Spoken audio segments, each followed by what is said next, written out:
Amén. Bendiciones, pastor. Amén. Vamos a estar orando, hermanos, para darle inicio al estudio bíblico de esta noche. Gracias, pastor, por el privilegio de esta noche concederme el espacio, pero primeramente es el Señor, primeramente es el Espíritu Santo. Amén, gloria a Dios. Vamos a estar orando. Señor Dios Todopoderoso, gracias por este espacio que nos das para entender día a día tu palabra, Señor, cosa que debemos ir empapándonos, Señor, estudiando tu palabra, porque nosotros debemos conocer al Dios que adoramos, debemos conocer al Dios que alabamos, Señor, no por ir solamente a una iglesia, Señor, y adorar y a cantar, Señor, ya estamos creyendo en ese Dios que la Biblia describe si hoy no lo conocemos. Señor, te pedimos, Padre amado, que nos dé sabiduría, inteligencia para entender tu palabra y que en el nombre de Jesús, Señor, todo lo que se hable en esta noche sea para edificación de la iglesia. Gracias, Jesús, y te pido, Padre amado, valentía y dominio propio, Señor. Te pido, Padre Santo, Señor, que el día domingo, Señor, que se lleven a cabo estas elecciones, Señor, que sea tu voluntad. Padre, por cosas, quizás tu voluntad, Señor, me ha tocado ser miembro de mesa. Te pido, Padre amado, que primeramente, Señor, dame la sabiduría, toda la inteligencia necesaria para hacer esa tarea de miembro de mesa. Bien, Señor, te pido, Padre, que en el nombre de Jesús te suplico, Señor, que pueda regresar a casa sano y salvo a una hora correcta, Señor, no tan tarde. Y te pido, Padre amado, en el nombre de Jesús, que se haga tu voluntad y así como tu palabra dice que tú quitas y pones reyes, que se haga tu voluntad perfecta, buena y agradable. En el nombre de Jesús, y ahora en este momento de estudio, también te pedimos que, Padre amado, pongas el interés, no solamente en conformarnos con el estudio de esta noche, sino en buscarte todos los días. No podemos esperar solamente hasta que llegue el viernes y el pastor y yo, Señor, dale estudio. No, es escudriñar la palabra, cada quien en su intimidad, en su hogar, Señor. Y si es posible, Señor, también investigar en internet y en varias fuentes de internet que hay, Padre, que tú has puesto, Padre amado, para que uno también pueda averiguar, Señor, y también pueda estudiar, Padre. Gracias, Jesucristo, por todas las herramientas tecnológicas que tú nos das para poder emprender estos estudios, Padre. En el nombre de Jesús, Señor, pon en nosotros el ímpetu, el hambre, Señor, de estudiar tu palabra y que no esperemos al día domingo o al día viernes, Señor, en escuchar tu palabra, sino ponerla en estudio todos los días, Señor. Cada quien en su intimidad, Padre. En el nombre de Jesús damos la gloria y la honra. Amén. Bueno, vamos a iniciar, hermanos. Pastor, quedan 6 minutos. Le voy avisando. Le aviso cuando quede un minuto. Está bien, hermano. Ya. Tenemos a un personaje en particular. No voy a leer el capítulo por motivo de tiempo, pero sí voy a mencionar el nombre de la persona y las 6 obras que hizo, que es el señor Bezaleel. Creo que lo podemos ver en el versículo 1. Bezaleel era un maestro, una persona que se encargaba de realizar, escogida por el mismo Dios, para realizar las obras del tabernáculo. Ahora, si leemos aquí, en resumen, él elaboró 6 grandes obras del tabernáculo. Cuando hablo de obras, hablo de mobiliarios. Me disculpan, estoy un poco engripado con la nariz. En el nombre de Jesús, ya espero que mañana ya esté un poco mejor. Y la primera es el arca de madera de acacia, que es el arca de la alianza, muy conocidamente como el arca de la alianza. La tapa que está por encima, que es el propiciatorio o el expiatorio, la mesa de madera de acacia, el candelero, el altar del incienso y el aceite de la unción. Lo vamos a estar estudiando.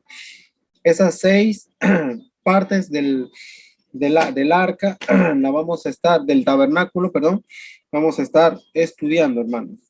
Rápidamente voy a dar el estudio del diario vivir, que dice así: el arca o el arca del pacto era el objeto más sagrado de Israel y se guardaba en el lugar santísimo del tabernáculo, o sea, el lugar donde estaba la presencia de Dios. Simbolizaba el pacto de Dios con su pueblo. Fue construida para guardar las tablas de los 10 mandamientos. Sobre su tapa llamada el propiciatorio, había 2 ángeles de oro llamados querubines. Una vez al año, el sumo sacerdote entraba al lugar santísimo para rociar la sangre de un sacrificio en la tapa del arca a fin de purificar a la nación entera de su pecado. Amén. Vamos a estudiar, a ver un video de cómo se debe de entender este pasaje bíblico. Lo voy a ir compartiendo, hermanos. Bueno, sin más preámbulos, vamos entonces a iniciar nuestra lectura. Hoy tengo unas imágenes que quiero presentarles y quizás mostrarles algunos detalles dentro de estas imágenes. Entonces el capítulo 37 comienza mencionando a Bezalel. Y dice el versículo que Bezalel hizo el arca de madera de acacia de 2 codos y medio de largo, de codo y medio de ancho y codo y medio de alto, es decir, aproximadamente de 1,10 m por 65 por 65. Esta arca, por supuesto, fue la obra maestra que el mismo Bezalel se dedicó a hacer. Él instruyó a muchas personas para trabajar, igual que a Oliat, pero él se dedicó a hacer esta obra. ¿En qué consistía esta obra? Dice el versículo 2 que la cubrió de oro puro por dentro y por fuera el arca. Ustedes pueden ver la imagen, allí está más o menos como creemos o como creen algunas personas que pudo haber sido el arca por la descripción que aparece en la Biblia. Si tú entras a internet y buscas el arca del pacto, vas a conseguir muchos modelos. Pero lo esencial es la medida, el material que se estaba usando y los elementos que tenían. Dice que Bezalel cubrió de oro puro por dentro y por fuera el arca y le hizo una cornisa de oro alrededor. Aquí ustedes pueden ver la cornisa alrededor. Algunos dicen que esta cornisa representa la realeza. El arca era totalmente rectangular y tenía las medidas específicas de ancho, 1,10 m por 65 de alto y 65 de diámetro. Dice el versículo 3 que le fundió 4 anillos de oro para las 4 esquinas, 2 anillos de cada lado. Hizo también las varas de madera de acacia y las cubrió de oro. Ahí están las varas y por supuesto esas varas pasaban por los anillos. Entonces tenemos un arca completamente de madera pintada de oro con sus anillos, con sus varas y una cornisa que tenía allí unos pequeños cuernitos como en forma de corona.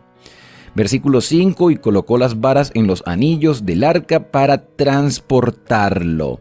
Versículo 6 habla del propiciatorio. Hizo el propiciatorio de oro puro. Su longitud era de 2 codos y medio y su anchura de codo y medio, es decir, de 1,10 m por 65. Hizo también los 2 querubines de oro labrados a martillo a los 2 extremos. Ahí están los 2 ángeles. A los 2 extremos, estos representan los testigos que están atentos a todo lo que el Señor hace en beneficio del ser humano. Fueron formados de una sola pieza con el propiciatorio, dice el versículo 8, los querubines extendían sus alas por encima y con ellas cubrían el propiciatorio, sus rostros uno frente al otro, es decir, estaba uno delante del otro, mirando hacia el propiciatorio. Entonces el propiciatorio era la tapa con que se cubría el arca del pacto, era de oro puro y los ángeles formaban parte del propiciatorio. Lo interesante de esto es que los ángeles miraban hacia debajo del propiciatorio, es decir, miraban el propiciatorio y claramente esta tapa cubría el arca porque los ángeles pueden visualizar todo lo que Dios hace en favor del ser humano. Y otra cosa es que la palabra propiciatorio, la palabra propiciar, este verbo, quiere decir más o menos algo así como apaciguar la ira. Y Dios tiene una ira, pero contra el pecado, contra la maldad y contra los efectos que el pecado causa en el ser humano. Hay quien dijo una vez que la palabra más correcta para esta etapa, este propiciatorio, es expiatorio, porque en realidad el Señor estaba cubriendo la falta del ser humano con la sangre de un sustituto. En este caso, Cristo iba a ser o fue el sustituto del ser humano en la cruz del Calvario y su sangre cubre y expía nuestros pecados delante de los ojos de Dios y se paga la justicia de la ley de Dios, porque la paga del pecado es muerte. Entonces el propiciatorio formaba parte de esta arca, aunque eran de materiales diferentes. Ya después, a partir del versículo 10, entonces tenemos la fabricación de la mesa de los panes. Dice, hizo también la mesa de madera de acacia, la longitud era de 2 codos, su anchura de 1 codo y de codo y medio su altura, es decir, 90 centímetros por 45 por 65 centímetros. Era de madera, ahí está la imagen, era de madera de acacia, pintada totalmente de oro. Ahora, la diferencia entre el arca del pacto y la mesa de los panes es la ubicación de estos dos muebles. El arca del pacto estaba en el lugar santísimo y la mesa de los panes en el lugar santo, aunque estos dos muebles tienden a representar lo mismo, solo que en diferentes circunstancias y en diferentes lugares. En este caso, en el lugar santo la mesa y en el lugar santísimo el arca del pacto, pero los dos representan el trono de Dios en dos etapas, dos fases diferentes del plan de salvación. Aquí vemos que la mesa también tiene una cornisa, dice el versículo 11, que esta mesa fue cubierta de oro puro y le hizo una cornisa de oro alrededor. Aquí hay similitud entre la mesa del pan y el arca del pacto por la cornisa. Esto, repito, tiende a creerse que es un símbolo de la realeza tanto del Padre como del Hijo. Le hizo también una moldura alrededor de 1 palmo de ancho y le agregó la cornisa. También fundió los 4 anillos de oro y puso en ella, en las 4 esquinas que corresponden a las 4 patas, y los anillos eran para pasar las varas para llevar la mesa y estaban debajo de la moldura. Hizo esas varas de madera de acacia y las cubrió de oro. También hizo de oro fino sus utensilios, platos, cubiertos, tazones con que libar, y allí se colocaban entonces los 12 panes. Aquí no se hace mención a los 12 panes porque estamos hablando solo de los muebles, la fabricación de los muebles. Entonces ya se hizo el arca, se hizo ahora la mesa de los panes según las medidas. La mesa de los panes era un poco más pequeña, pero allí se iban a colocar 42 kilos de pan en total. Es decir, los 12 panes pesaban esos 42 kilos y la mesa estaba recubierta de oro. Después vemos a partir del versículo 17 que se presenta el candelabro de 7 brazos. Entonces este candelabro, este candelero de 7 brazos también era de oro puro labrado a martillo. Dice, hizo el candelero de oro puro labrado a martillo, su pie, su caña, sus copas, sus manzanas, sus flores, eran de una sola pieza. Aquí tuvieron que dedicarle bastante tiempo y tratar de hacerlo minucioso, con mucho cuidado para no equivocarse. Están trabajando el oro. Esto realmente requiere dedicación, requiere ingenio. Trabajar el oro, labrarlo a martillo y darle forma para que quedara estéticamente agradable a la vista y por supuesto que representara lo que realmente el Señor quería que representara y el pueblo entendiese. El candelabro también estaba en el lugar santo, solo que estaba frente a la mesa de los panes. Dice el versículo 18, de su lado salían 6 brazos, 3 a cada lado. En su brazo 3 copas en forma de flor de almendro, una manzana y una flor. En el otro brazo 3 copas en forma de flor de almendro, y así en los 6 brazos que salían del almendro. Esta figura que el Señor manda hacer con objetos de la naturaleza que parecieran hojas de almendro, deben tener también un significado espiritual. Algo nos quiere decir el Señor, y yo estoy seguro que la Escritura nos va a dar más detalles con respecto a las formas de manzana, de hoja de almendro, de flor.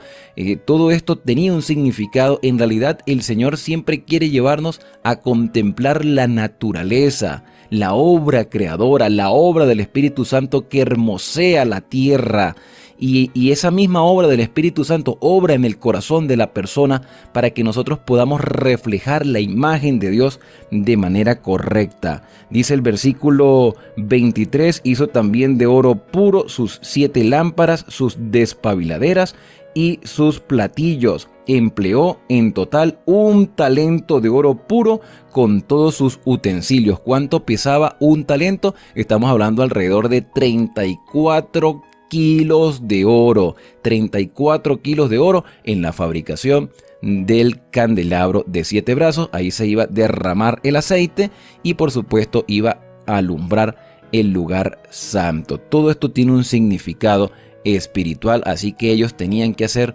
todas las cosas conforme el Señor se los había revelado, se lo había mostrado a Moisés, y Moisés estaba dando las instrucciones. Un trabajo de dedicación, todos los días allí trabajando, intentando completar la obra, y yo me imagino el gozo de ellos estar allí participando. Cuando tú y yo participamos en la obra del Señor y empezamos a formar de repente un plan de trabajo que nos permita alcanzar personas y enseñarle la belleza de la palabra del Señor, o cuando le dedicamos tiempo al estudio sistemático como lo estamos haciendo cada día, entonces empezamos a entender muchas cosas y nuestra mente empieza a aclararse por el poder del Espíritu Santo. Yo me imagino que en la fabricación de estos muebles el Espíritu Santo estaba trabajando y obrando en la mente de estas personas, y por supuesto Bezalel y Aholiab se sentían privilegiados al ser los instrumentos de Dios en la fabricación del santuario.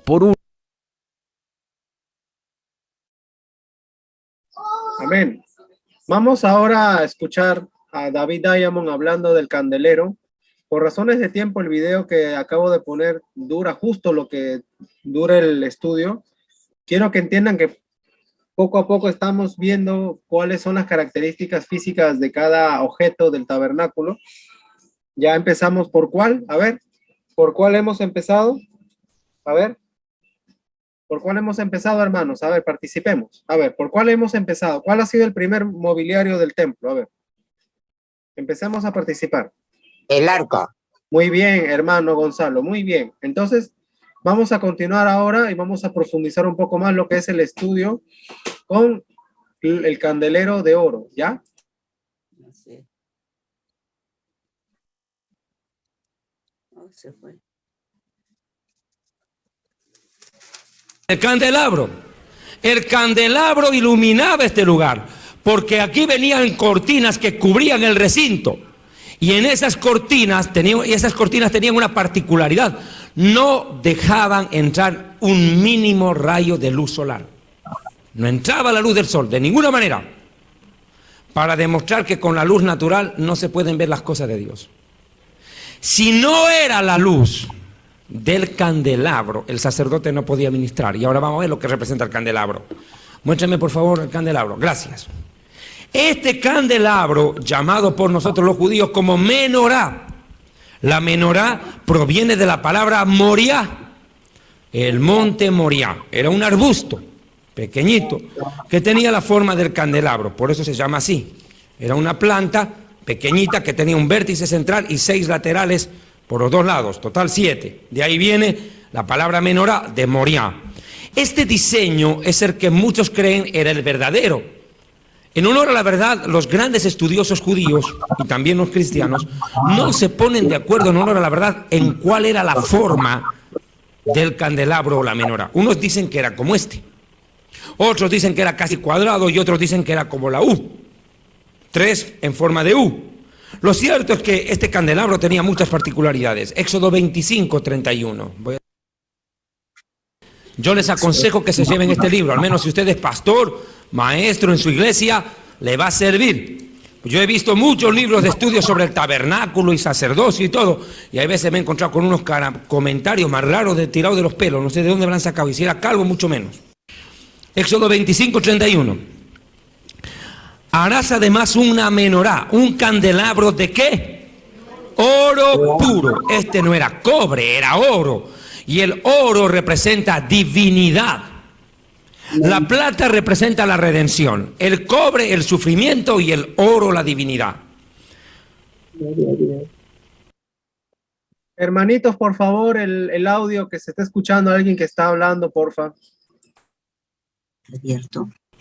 Labrado o batido a martillo se hará el candelabro. Su base, caña, copas, manzanas, flores serán de lo mismo, es decir, oro. Y saldrán 6 brazos de sus lados, 3 a cada lado. Verso 33. 3 copas en forma de flor de almendro en un brazo, una de manzana y otra de flor. Y 3 copas en flor de almendro en el otro brazo, manzana y una flor. La caña central del candelabro tendrá 4 copas en forma de flor de almendro o cálices, manzanas y flores. En fin, describe. Y verso 37, para adelantar un poco, y le harás 7 lamparillas, las cuales encenderás para que alumbren hacia adelante. También sus despabiladeras o tenazas, sus platillos serán de oro puro. Del talento de oro fino, de un talento de oro fino lo harás, con todos sus utensilios. Mirá y hacer. This is a great leap forward. What comes next? Conforme al modelo que te ha sido mostrado en el monte. O sea que hubo un modelo, Moisés tuvo que ver. Y tuvieron que hacer un molde. Aquí hay algunas aclaraciones que hacer. La frase dice, harás un candelabro. En el original dice, harás, pero aparece en modo pasivo, lo cual implica que será hecho. Esto es una aparente contradicción. Muchos estudiosos judíos analizaron esta frase. Será hecho o harás, que implica que milagrosamente fue hecho por Dios. ¿Cómo es eso? Ellos hicieron el molde, pero el detalle era tan imposible de hacer para cualquier humano que Dios, al momento de fundir el oro, Él mismo le dio la forma. Fue algo muy difícil, ningún artesano hubiera podido hacerlo. Mire por favor la foto en la cual están haciendo el candelabro. Ahí la tiene, gracias. Agrandala por completo. Agrandala. Mire usted, el molde, mire. Por eso le digo, llévese el librito y estudie. Analice, vea. No se puede quejar que no entiende, porque hasta colores está, para que hasta los más mencitos entiendan. Uno que no entiende ni por más que le explica. Exorcismo necesita. Mire, ahí está. Ahora mire, siguiente foto. Vea usted cómo se vertía el oro sobre el molde. Mire, echaban el oro, el oro fundido casi en estado líquido y mire por la ranura, literalmente echaban al molde. Así se hizo. Y si usted mira, aquí hay un horno de barro, aquí hay un horno, ahí donde hacen. Están quemando el oro, están trabajando y después trabajan con martillo. Retrocede la foto anterior. Mira, ahí están golpeando con martillos y otro está con el plano en la mano. Se entiende que ese es Moisés.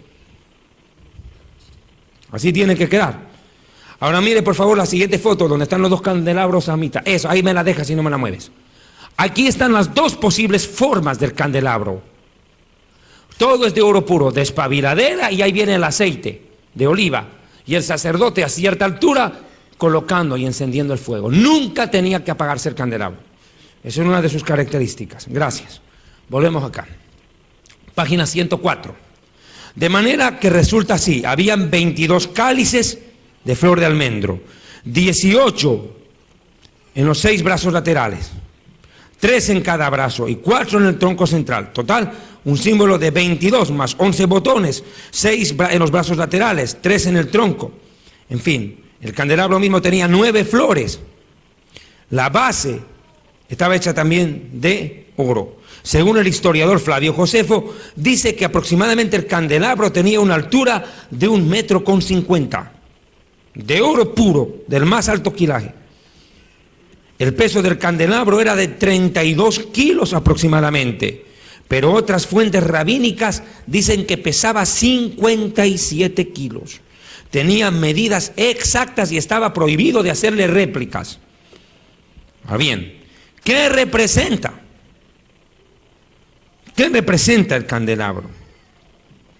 Esto es interesante, representa al Espíritu Santo. ¿Cuál es la simbología? Representa la palabra. Página 106. Página 106 del libro. Versos Salmo 119, 105. Lámpara es a mis pies tu palabra y lumbrera a mi camino.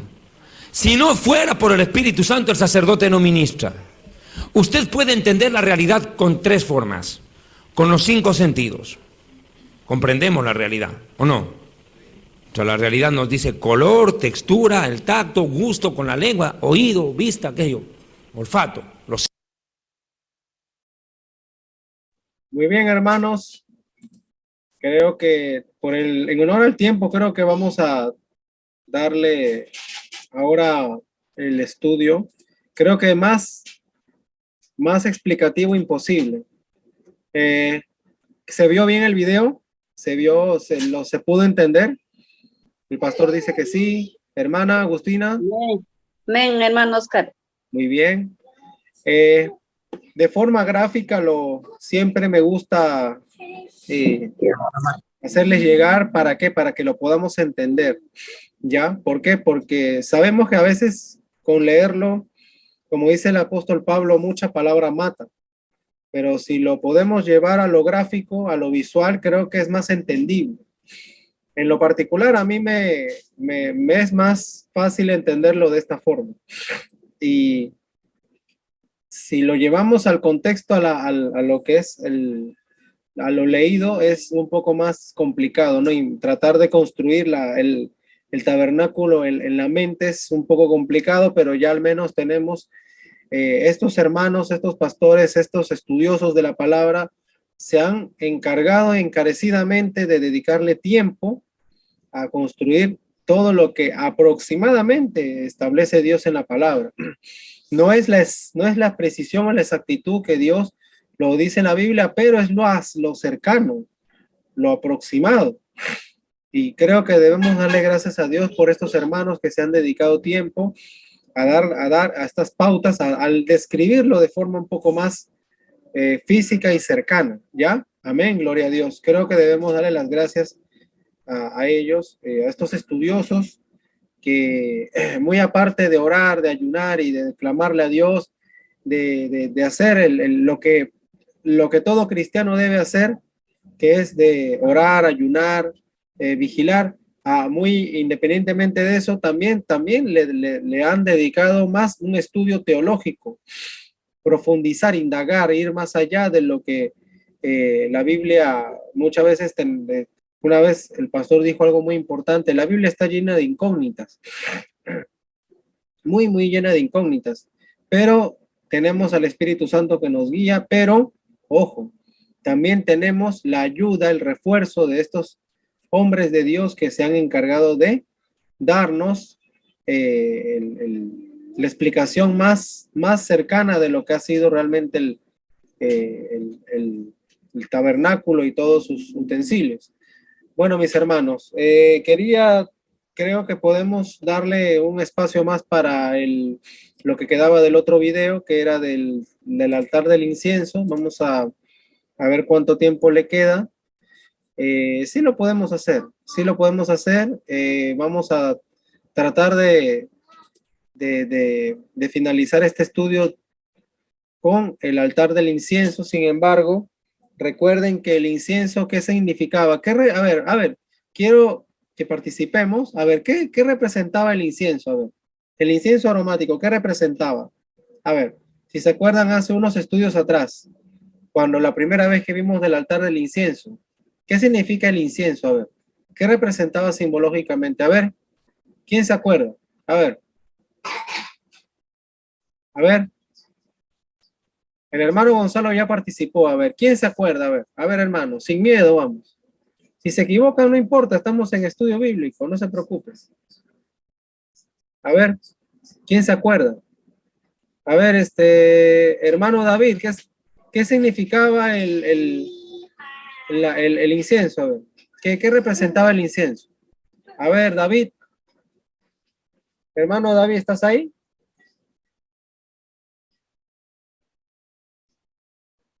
Hermano David, ahí veo tus siglas, tu fecha de nacimiento, creo es, ¿no? El año que naciste, pero no te veo a ti. A ver, pastor, a ver, una ayudita. ¿Qué significa el incienso? A ver, eso se dio en unos estudios atrás. ¿Representa algo? A la unción. Cerca, pastor. Las oraciones, hermanos. Las oraciones. Simbolizan las oraciones. Gloria a Dios, hermanos. Tenemos que ponernos a repasar, hermanos, a repasar, a repasar. No se nos puede olvidar, hermanos. Amén, gloria a Dios.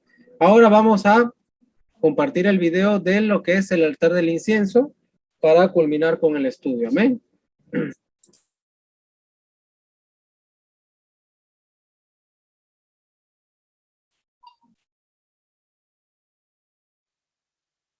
Último, este capítulo nos presenta el altar del incienso. El altar del incienso que representa las oraciones de los santos y que estaba frente al velo que separaba el lugar santo del lugar santísimo. Dice el versículo 25, hizo también el altar de incienso de madera de acacia, era cuadrado de un codo de lado y sus 2 codos de alto. Sus cuernos formaban una sola pieza con él. Y aquí hay algo interesante. Recordemos, el arca del pacto tenía una cornisa. Cornisa era como unas molduras en forma de cuernos pequeños, pero pequeños. Más bien formaban como las puntas de una corona. Entonces el arca del pacto y la mesa de los panes tenían esas cornisas como puntas de corona, mostrando la realeza y la grandeza del Señor. Y aunque el altar de incienso también tenía una moldura, se habla de cuernos. Entonces dice aquí que sus cuernos formaban una sola pieza con él. Así que no era simplemente esa moldura en forma de puntas como una corona, no eran esos cuernos pequeñitos, sino que aquí vemos cuernos grandes. Cuernos que formaban parte del altar del incienso. ¿Y qué representan estos cuernos? El poder, la grandeza del animal está en sus cuernos. Con eso se defiende. El animal que tiene cuernos se defiende con ellos y también les brinda seguridad. Por supuesto, si el incienso representa las oraciones o la intercesión, los cuernos representan claramente que todo aquel que se acerque al Señor en oración puede tener poder. Por eso en el Nuevo Testamento leemos la expresión: la oración del justo puede mucho. Aquí hay poder, el cuerno es seguridad y el Señor nos brinda seguridad. Cuando tú te acercas a Dios en oración, Él escucha tu oración.